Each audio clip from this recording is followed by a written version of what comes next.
personne n'a le monopole de la bonne idée et je trouve qu'en multipliant les compétences et les talents et les connaissances, c'est comme ça qu'on arrive à trouver des solutions qui sont efficaces parce qu'un métier ne peut pas maîtriser toute la dimension d'une solution.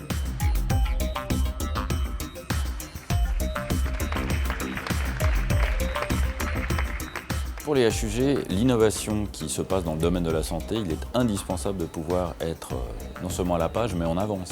Et il est vrai qu'on vit dans un monde qui est en constante évolution. Pouvoir bénéficier du hackathon pour les HUG, c'est extraordinaire. Nous avons à disposition tous ces cerveaux qui viennent de 40 pays différents. On sait aussi qu'ils sont très stimulés, qu'ils ont envie, ils viennent de très loin pour certains, pour passer 3 jours ici, entre le CERN Campus Biotech, en lien avec des thématiques qui touchent tant à l'humanitaire qu'à la santé et aux hôpitaux et à la gestion hospitalière. Et ça, je dirais, on les sent plein d'énergie, plein d'envie.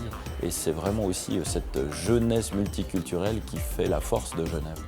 40 nationalités, des profils très différents et surtout complémentaires, 3 sites d'excellence, le CERN, le campus biotech et les HUG, et un objectif commun, le développement de projets innovants en matière de santé. Alors en fait, on a 6 semaines de préparation à partir du moment où on est informé du thème. Donc on a déjà eu des conférences virtuelles avec toute l'équipe, on a déjà commencé à réfléchir.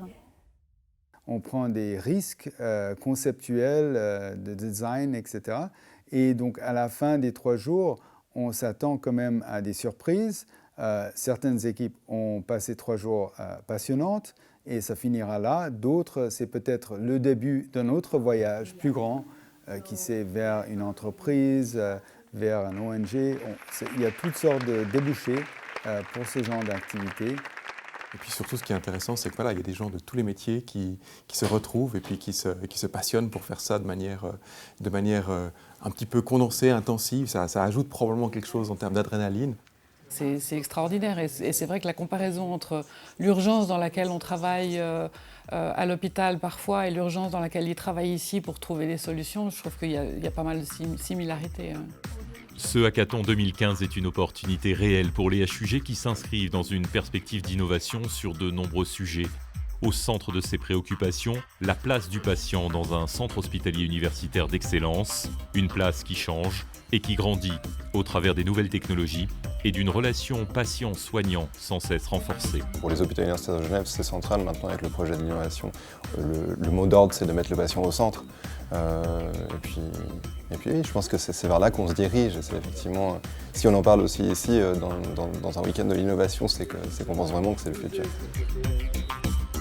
Sortir du cadre, repousser les limites, dépasser les approches convenues, la créativité et l'innovation sont au cœur de ces 3 jours et 3 nuits d'une densité totale, placée aussi sous le signe de la jeunesse, du travail en réseau de compétences et de l'esprit d'équipe.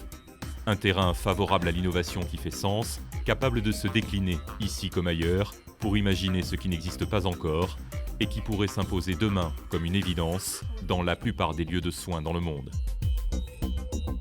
Ce que j'aimerais, c'est voir plus de collaborateurs des HUG s'enthousiasmer sur cette activité-là, mais il y en a d'autres autour de la créativité, l'idée qu'on doit chercher de nouvelles idées et que si ces bonnes idées font du sens, on devrait essayer ensuite de les traduire dans des projets d'implémentation concrets.